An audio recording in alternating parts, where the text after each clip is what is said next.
reka dutangirira aha ubwo igihe kitandukanyaga n'icyerekezo, aha icyizere cyo kubaho cyasenyutse, aha igihugu cyashakaga ijwi rishya ryumvikanisha ubutumwa bukongera kubaho.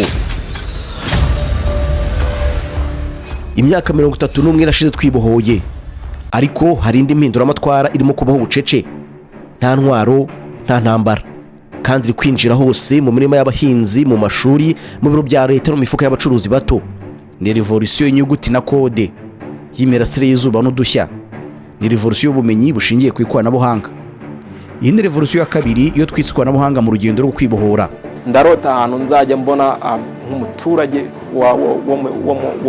wo mu cyaro cyo hasi yeza yamara kweza umusaruro wiwe akagenda muri quartier ku mu agent akamubwira ati nshyira umusaruro wanjye ku isoko, adategereje kuzikorera igitebo ngo akijyane ku isoko. Duhora dushaka uko twanoze imikorere ya serivisi z'imari ziturutse ku ikoranabuhanga fintech, kandi muzi ko u Rwanda rwafashe ingamba zo kuba igicumbi cy'ikoranabuhanga mu rwego rw'imari.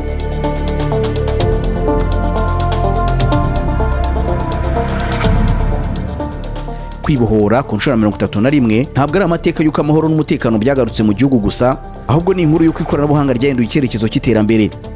Iri ni isomo ry'ibishoboka n'ibyagezweho mu gihugu, umutima utarigeze ucogora gushaka ibisubizo kandi byihutisha iterambere ry'igihugu. Iyi ni inkuru y'uruhare rw'ikoranabuhanga mu iterambere ry'ubukungu, ubucuruzi n'imiyoborere mu myaka 31 u Rwanda rwibohoye. Nge ni Placide Nyinshuti.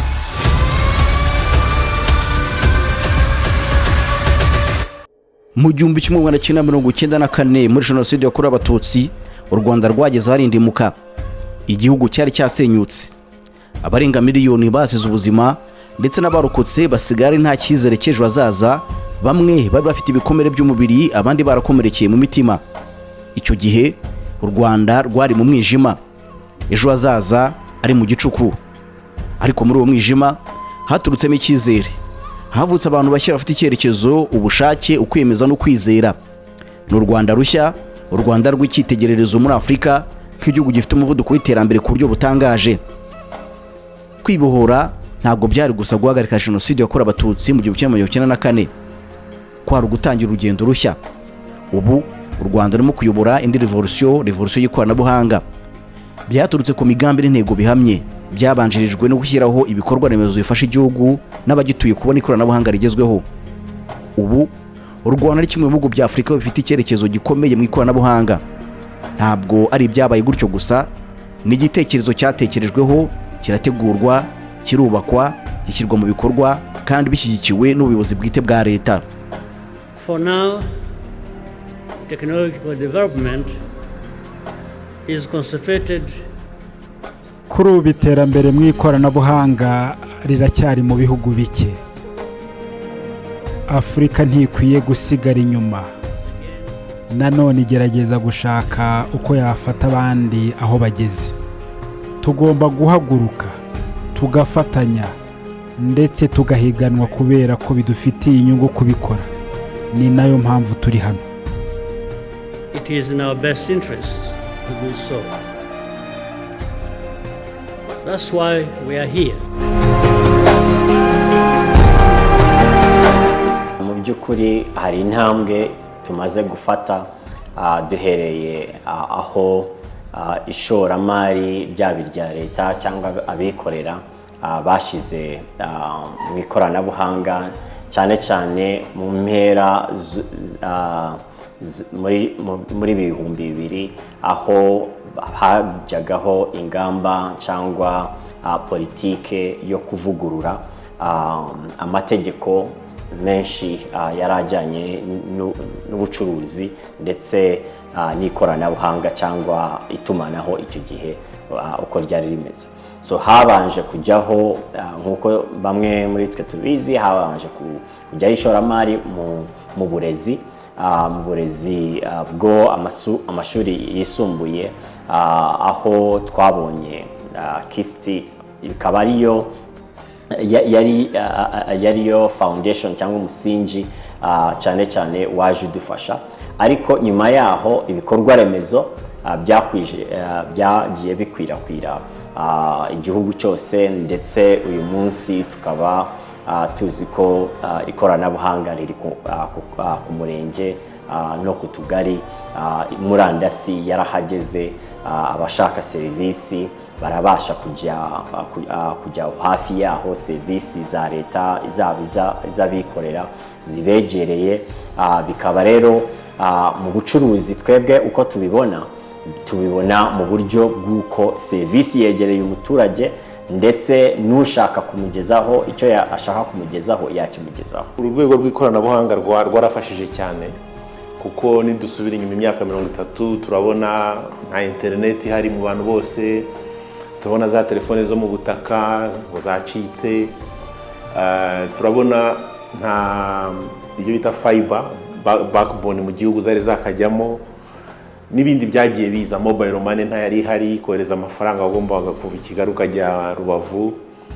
Ariko uyu munsi ikigaragara nuko uyu munsi dushobora kuvugana turebana, uyu munsi dushobora koherezanya amafaranga, uyu munsi dushobora kubona icyo bita amakuru online, dushobora kubona televiziyo online, amakuru arasirikira. Icyo ni ikintu cyiza cya mbere, nuko uyu munsi ikoranabuhanga uko riri muri Amerika niko uko riri muri Dubai, uko riri mu Burayi niko natwe turifite, kandi nibyo biri kwerekana ko abacuruzi batera imbere kubera ko bakoresha ikoranabuhanga.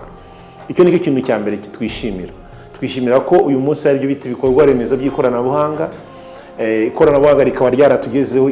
Buriya ikoranabuhanga ryubakiye ku itumanaho, kuri internet, no ku byo bita amaseriveri aho babika amakuru. Ibyo byose byagiye bizamuka.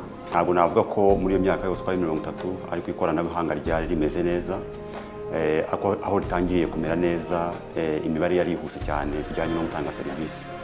Navuga ko uhereye nko mu 2010 kuzamura nibwo twatangiye gushyiramo imbaraga mu bijyanye no gukoresha ikoranabuhanga muri serivisi z'imari.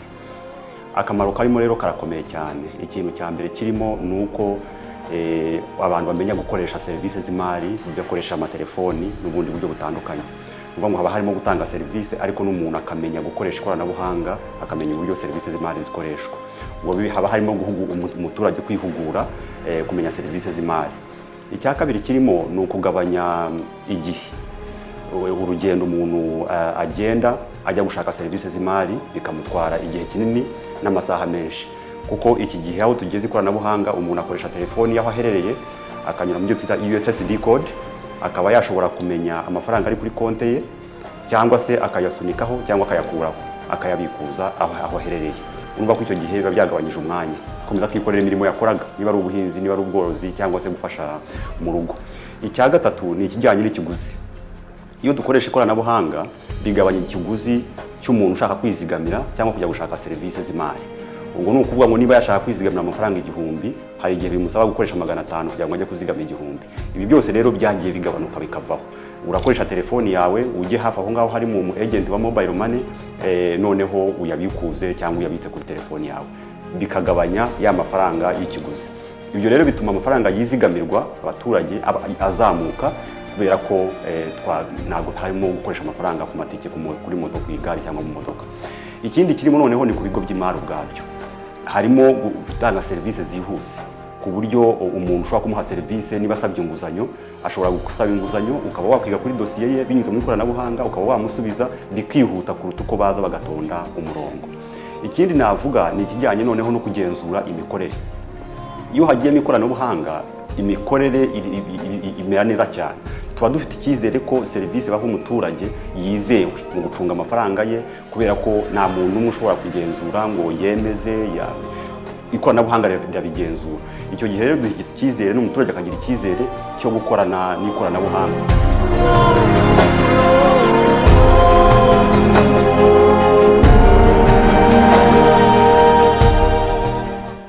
Guverinoma yashoye imari mu miyoboro ya interinete, mu bigo by'ubushakashatsi no guhanga ibishya binyuze mu ikoranabuhanga, kandi umusaruro wagiye uboneka umunsi ku munsi muri iyi myaka 31 ishize. Abakoresha telefone za mobile barenga 45% muri rusange, aho abatuye mu mijyi bazitunze barenga 94%, n'abatuye mu bice by'icyaro nabo bakagera kuri 81%. Izi telefone ntabwo zikoreshwa gusa mu guhamagarana cyangwa se kwitaba, kuko abenshi banazikoresha muri serivisi z'imari. mobile money, porogaramu za transport n'udushya mu buhinzi, byose bikaba biri guhindura ubuzima bwa buri munsi bw'umunyarwanda.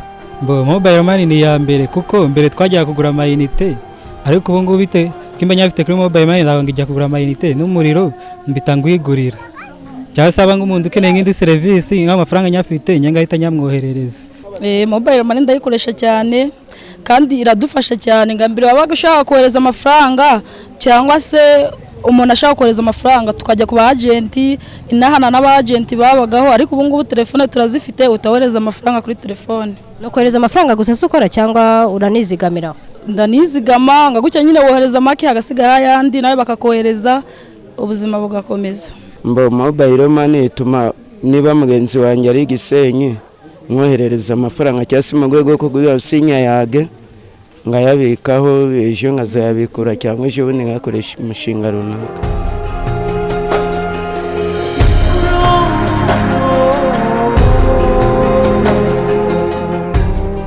Ikoranabuhanga ntabwo ryifashishijwe mu bucuruzi gusa no kuzamura ubukungu, ahubwo ryahinduye byinshi mu miyoborere, cyane cyane mu itangwa rya serivisi mu baturage. Serivisi zo kwandikisha ubutaka, gusaba ibyangombwa nk'indangamuntu, icyangombwa cy'amavuko, iby'abinjira n'abasohoka, impushya zo gutwara imodoka n'ibinyabiziga, byose bikorerwa kuri internet utavuye aho uri. Kwishanga mituweli ndagenda ngishira ku Irembo bagahita babikora, bagahita bishura ndirenda cya mu zindi nzira. Ukajya nko kwishura nko ku murenge nyine hari ibyangombwa uri gushaka ukoresha Irembo tukabona serivisi byihuse. Dutuma tworoherana ku by'ubutaka, ibyangombwa bikaboneka, cya mituweli n'ibindi gutyo. Mbere byagendaga bite? Mbere twajyaga ku murenge kwishyura mituweli.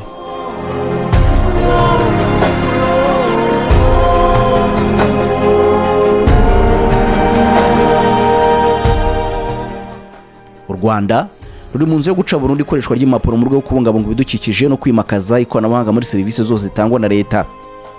Imisoro isigaye yishyurwa hifashishijwe internet. Gushinga sosiyete bisaba igihe gito cyane kuko hajemo ikoranabuhanga. Guverinoma y'u Rwanda imaze iminsi ikora impinduka mu mitangire ya serivisi ku bacuruzi n'abashoramari binyuze muri serivisi z'ikoranabuhanga za RDB One Stop Center. Umuyobozi mukuru w'urwego rw'igihugu rushinzwe iterambere Jagi Africa asobanura ko amavugurura bayageze kure kandi ko bayitezeho impinduka zikomeye. Urwego rw'igihugu rushinzwe iterambere rwateye intambwe ikomeye mu mitangire ya serivisi binyuze muri RDB One Stop Center. Intego ni ukoroshya uburyo bwo gutanga serivisi, kugabanya umwanya wapfaga ubusa abantu bategereje no kongera umuco wo gutanga serivisi binyuze mu mucyo.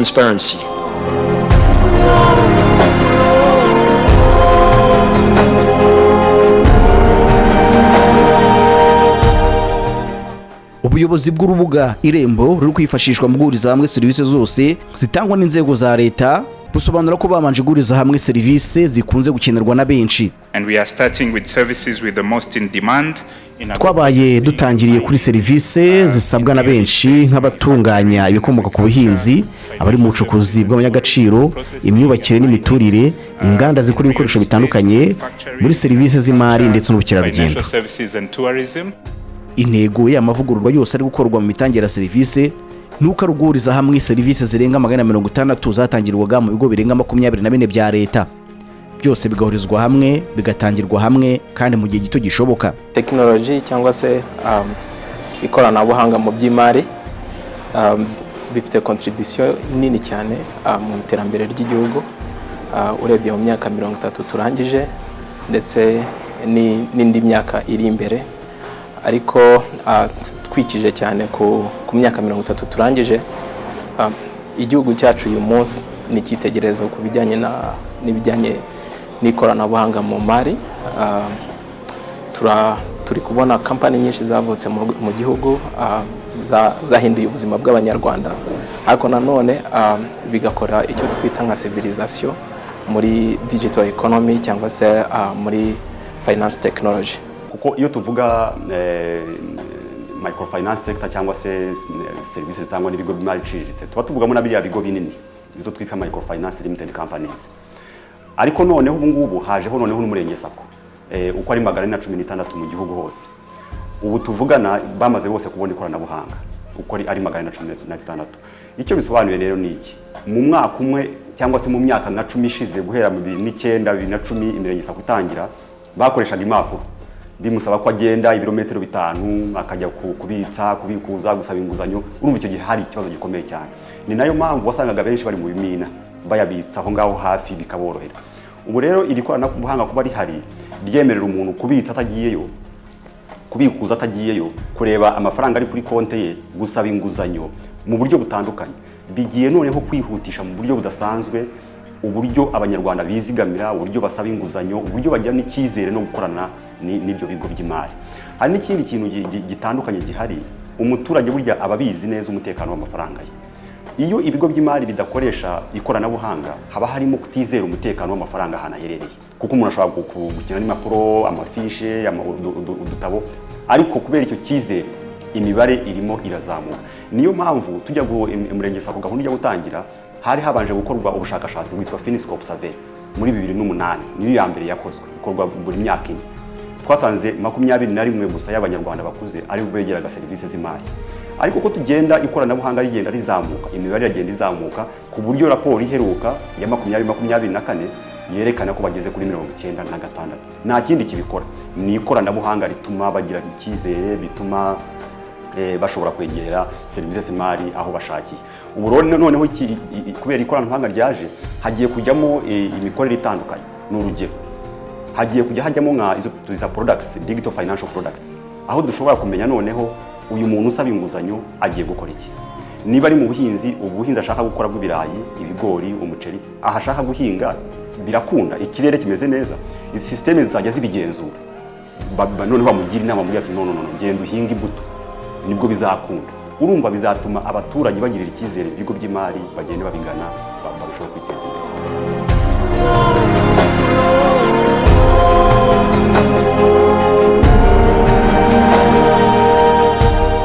ikoranabuhanga ntabwo ari iry'abakomeye gusa ni iry'abafite ibitekerezo ni iry'abari mu cyaro ni iry'abana n'abagore abagabo abasaza n'abakecuru ni irya buri wese ufite icyerekezo mu Rwanda buriya ejo bundi nkunda kwigarukaho kuko buriya ntibayimenye ariko ni inama yari ikomeye inama y'ikoranabuhanga yabareye mu Rwanda ejo bundi ya AI muri Afurika n'ubwa mbere yari ibaye ikiri cyo gifatika atari amagambo nuko ikoranabuhanga rya AI artificial intelligence rifite byinshi uyu munsi ntabwo rirumvikanwa ntabwo abaneshi bararyumva ariko ikintu cyiza cya mbere buri muntu wese yarakwiye gukora nuko yarakwiye kuva tuvuze mu baturage basanzwe yarakwiye kuva gukorera share ngo karasharamye USSD yohereje yavuze nashishikariza buri muntu wese ko agira ate ko ashaka iyo telefone ya 30 agatangira akiga ati ni gute bohereza urutonde rw'ibintu nahinze urutonde rw'ibintu ncuruza cyase niba ndi muri mu bantu mu buzima ni gute nohereza liste y'abantu navuye liste y'abantu barwaye nicyo kintu cya mbere gikomeye uyu munsi nk'abanyarwanda uko tuzi kwiga igifaransa tuvuga igifaransa n'ikindi giswahili uko tuzi kohereza mobile money buri munyarwanda yarakwiye gufata telefone iri smartphone ndavuga byibuza abantu bari muri cyo nakita igihe cyo gukora nyine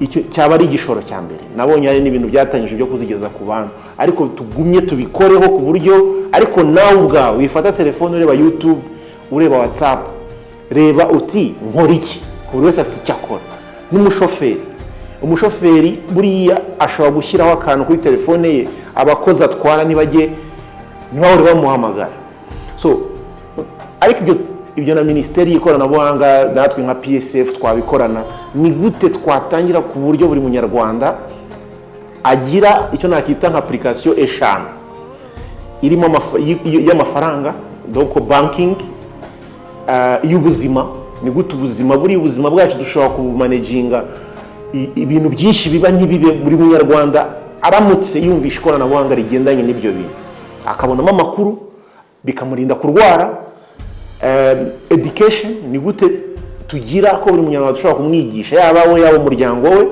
buriya ni ikintu kigomba guhoraho ibihugu byose byateye imbere bisa nkatwe abacuruza nyine bakagira ikintu gituma bacuruzira mu ikoranabuhanga si bikiri ngombwa guhaguruka ngo ujye Dubai ntibikiri ngombwa kuza mu rugo i Kigali. Ikiri ngombwa uyu munsi no gushaka isoko n'abakiriya bawe ukabitaho. Noneho muri rusange ni ibintu bita government, dufite e-government. Mu cyiciro dusoje cya NST1 mu by'ukuri cyo twabonye ikoranabuhanga ryihutishije cyane icyo twakwita financial inclusion. Nk'uko tubizi abanyarwanda bafite konti zo muri banki, hari ubushakashatsi bwari bwarakozwe mbere y'icyo gihembwe cya NST1 bwagaragazaga ko bari 22% cyangwa 22%. Ariko ubu kuri financial services bitandukanye na konti zo muri banka byari hejuru ya 50. Uyu munsi aho tuvugira uwo muvuduko wageze kuri 96 kuri financial services, digital financial services. Ni ukuvuga ko ariko ku bya banki ntabwo byahindutse cyane nk'uko abasomye Finscope y'umwaka ushize babibonye. Ariko ibyo ngibyo byose byagezweho kubera iki? Byagezweho kubera ko abantu bafite telefone zifite rezo, bafite babasha kuaccessinga zaba Momo cyangwa Airtel Money n'izindi serivisi z'abikorera z'ibigo byikorera zashizeho, bakaba uyu munsi babasha kwizigamira, babasha kwishyura no kuhererekanya ry'amafaranga. Ndetse uyu munsi muri serivisi twabonye ziza muri icyo gihembwe cya NST1 zo kwiguriza kuri mobile nabyo byarazamutse. Uyu munsi abamotari n'abandi bacuruza bafite ibinyabiziga babona kuri credit bishyura bakoresheje bikurikije ku munsi yakoze, bakaba baveresa kuri konti z'ababagurije. So urumva ko mu bukungu bw'uwo muntu hari ikiyongeye. Nk'uko tubizi umuntu hari ibikoresho akoresha kugira ngo akore agire ubukungu, agere ku bukungu cyangwa ku iterambere. Umumotari ubwo niyo moto, kuba abasha kuyiguriza akoresheje telefone cyangwa akaba yakwishyura akoresheje ya konti ye ya mobile cyangwa izindi solutions z'ikoranabuhanga zo muri finance, ni iterambere twese twishimira. So haje n'izindi mu nzego z'uburezi, twagiye tubona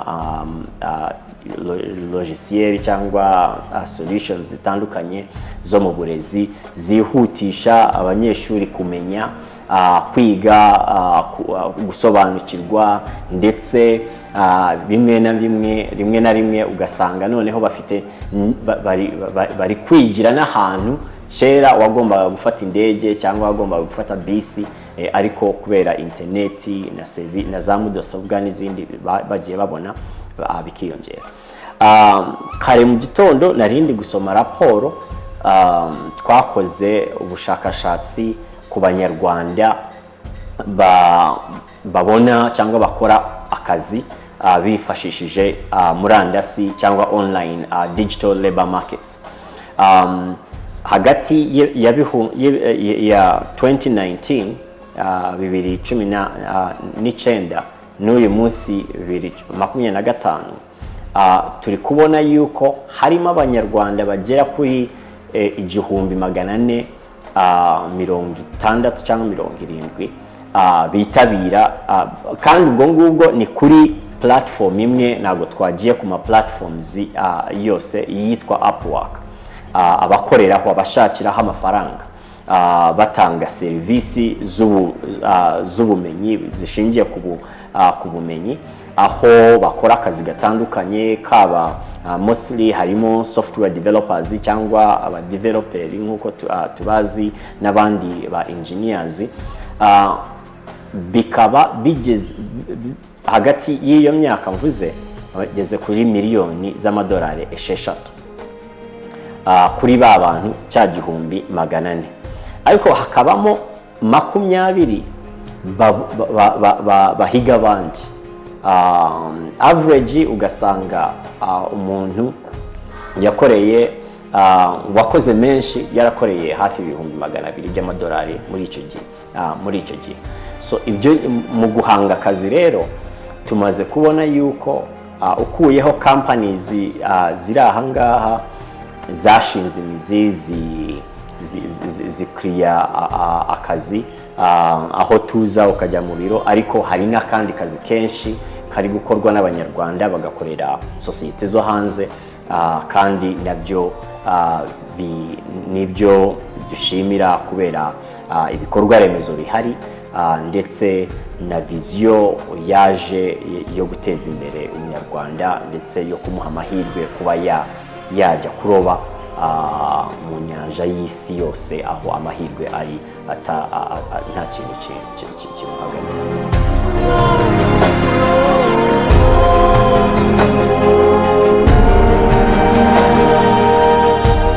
Guverinoma kandi irateganya gukomeza gukwirakwiza interineti yo ku muvuduko wa 4G ndetse na 5G, guha abaturage telefone zigezweho za smartphone no guteza imbere ubumenyi mu ikoranabuhanga.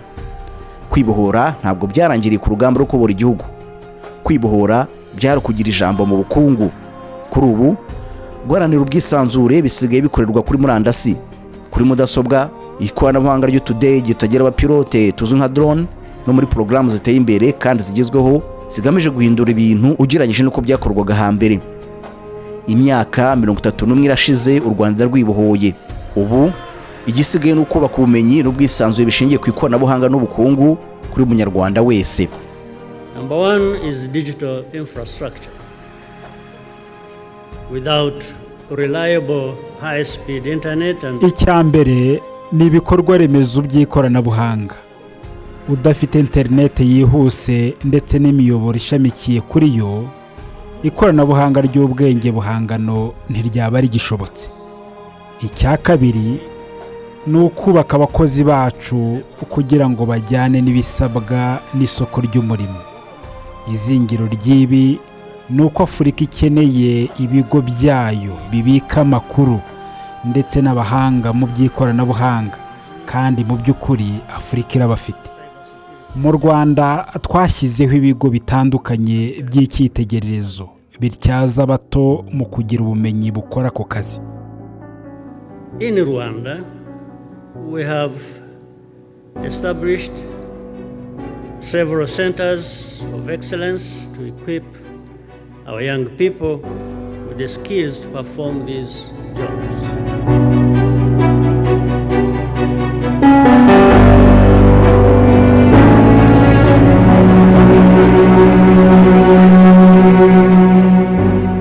Kwibohora ntabwo byari gusa gutsinda urugamba rwo guhagarika jenoside yakorewe abatutsi mu 1994. Kwibohora byari kwiyubaka, kwari kwiyumva mu bubasha bwo guhindura no gutegura ejo hazaza h'u Rwanda. Ubu imyaka 31 irashize u Rwanda rumenye ikoranabuhanga ko atari igikoresho gusa, ahubwo ari urufunguzo rw'amahirwe menshi ku buzima n'imibereho by'igihugu. Urufunguzo rufungura amarembo y'iterambere ry'ubukungu. Ni urufunguzo rukoresha ijwi ry'urubyiruko rugakora imbogamizi n'inzitizi by'aho umuntu atuye, aho yavukiye n'ibyo yize. Kwibohora ku nshuro 31 urugendo rurakomeje, ariko nanone tubohora ubushobozi bwacu bwo gutekereza, guhanga ibishya no kugendana n'ibishya mu ikoranabuhanga. Nge nari Placide Nyinshuti, mbifuriza gukomeza kugira ibihe byiza byo kwibohora ku nshuro 31.